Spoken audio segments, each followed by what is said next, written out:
চায় না।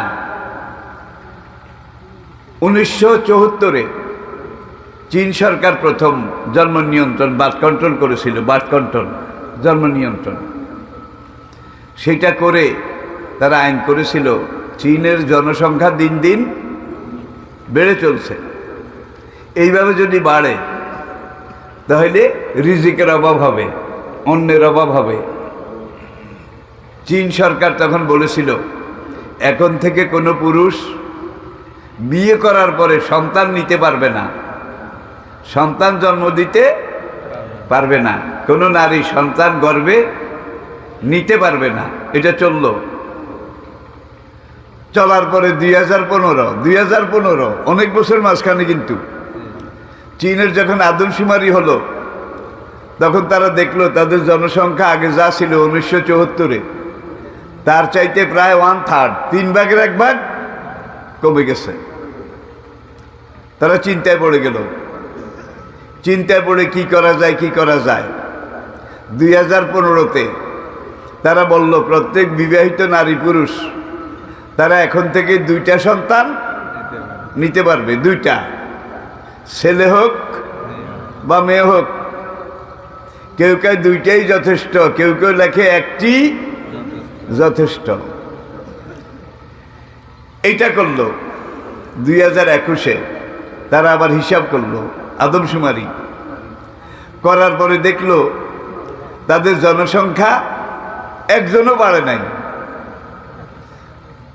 এখন শূন্যের জায়গায় 2টা জন্ম দিতে পারবে, এই লাইসেন্স দিয়েও দেখে যে একজনও বাড়ে নাই।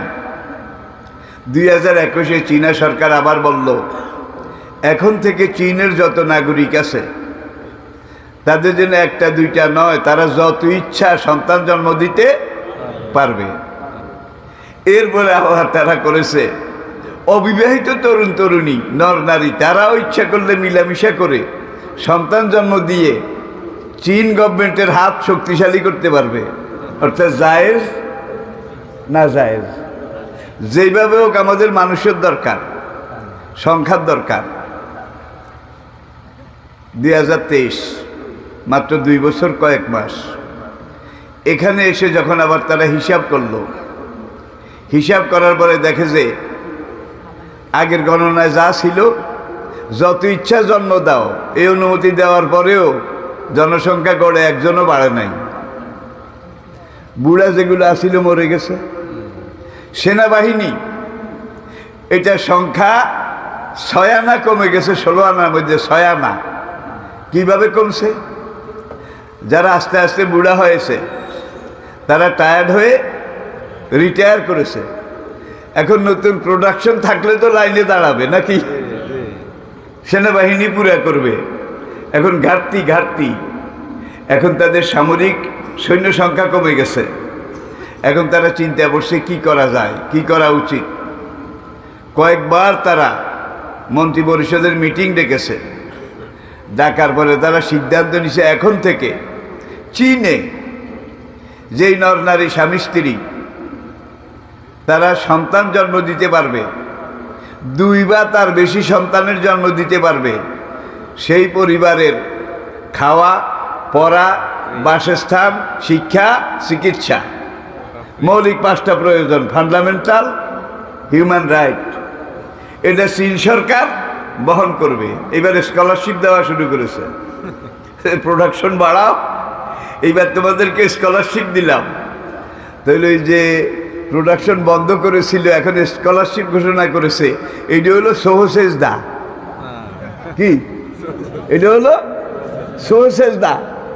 আল্লাহ আল্লাহ বলো ভাই, ফিরে এলাম গোড়ায়, আমেরিকা, লাতিন আমেরিকা, সেই দিকে তাকান।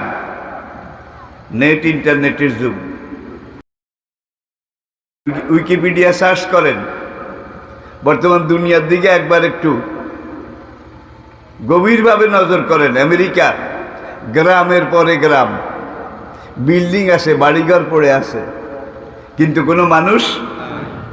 আবার আরেক এলাকায় কিছু গ্রাম, সেখানে গিয়ে যখন আদমশুমারি করেছে, পুরা একটা গ্রামে, একটা কমিউনিটিতে, কমিউনিটি ওরা বলে, আমাদের এখানে ওয়ার্ড আছে না, ওয়ার্ড।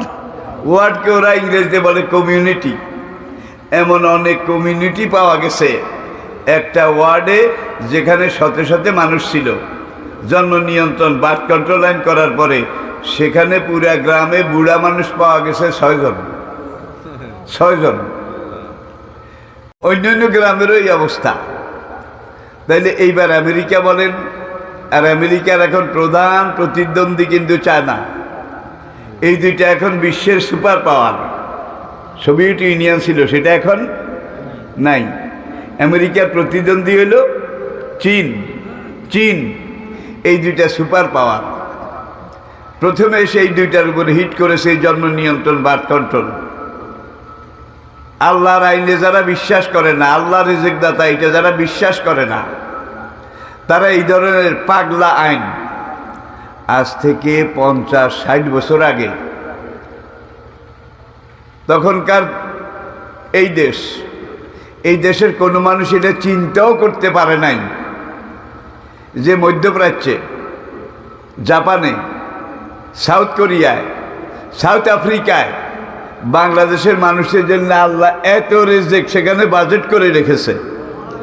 60 বছর পর এখন দেখা যায় এই দেশের মানুষ, আমাদের মোট 17 কোটি মানুষের মধ্যে 1,34,00,000, 1,34,00,000 মানুষ বিদেশে। কিন্তু সেই সময় এরকম ছিল না। কোনো বাড়ির কোনো মানুষ যদি ঢাকা চাকরি করত, ওর বাবা বিদেশে থাকে, তখন ঢাকা ছিল বিদেশ। কুমিল্লা চাকরি করলে বিদেশে থাকতো, এগুলারে তারা দেশ মনে করতো না। কিন্তু বিদেশে যে আল্লাহ এত রিজিক, আগামীতে এই দেশের মানুষ যখন বাড়বে তাদের রিজিকের এত বন্দোবস্ত আল্লাহ করে রেখেছেন। এটা 60 বছর আগে কি বোঝা গেছিল? আচ্ছা, 60 বছর আগে শুরু যেটা করেছি, 1 কানি জমিতে 20 মণ ধান হইতো। 1 কানি জমিতে 80 কড়া, 80 কাঠা, বছরে 20 মণ। আর এখন সেই জমিনে কত মণ? 1 ফসল হইলে 80 মণ। 2 ফসলের কম তো জমিন আসলে খুব কম, 3 ফসলিও আছে। তাহলে মানুষ যেই হারে বাড়ছে, আল্লাহ বোধহয় রিজিক বাড়ায় নাই। জোরে বলেন। এই গেল এই একটা দিক। আরেকটা দিক হলো সোজা সাপটা হিসাব। আল্লাহর পরিকল্পনায় যারা বিশ্বাসী নয়, তারা মানুষের পরিকল্পনায় বিশ্বাসী। 60 বছর আগে আমাদের পদ্মা, মেঘনা, যমুনা, বঙ্গোপসাগরে চিংড়ি মাছ আসিল না? ইসা মাছ আসিল তো? বুড়িয়ারা কইতে হারব। ভাদ্র মাসে রাস্তাঘাট তো সেরকম আসিল না, পোল কালভার্ট আসিল না, জায়গায় যায় শাক্কা আসিল। শাকের উপরে বই বুড়িয়ারা ইসা মাছ এক একটা হাতের মুঠে আসতো না, এত বড় বড় চিংড়ি মাছ। আর নদীতে তো কেনার মতো আসিল, কেনার মতো। কিন্তু ধরার মতো এত প্রযুক্তি, এত চিকন জাল, এত চালাক মানুষ তখন ছিল না।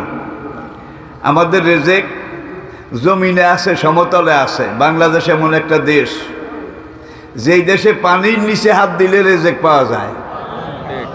বাংলাদেশ এমন একটা দেশ, যেই দেশের গাছের মাথায় হাত দিলে রিজিক পাওয়া যায়। এই দেশ এমন একটা দেশ, যেই দেশে সমতল জমিনে হাত বাড়াইলে রিজিক। দুনিয়ার এমন এমন দেশেও আল্লাহ আমাকে নিয়ে গেছে এই কোরআনের দাওয়া কাজে, যেই দেশে মোটে মাটিয়ে নাই, মোটে মাটিয়ে নাই।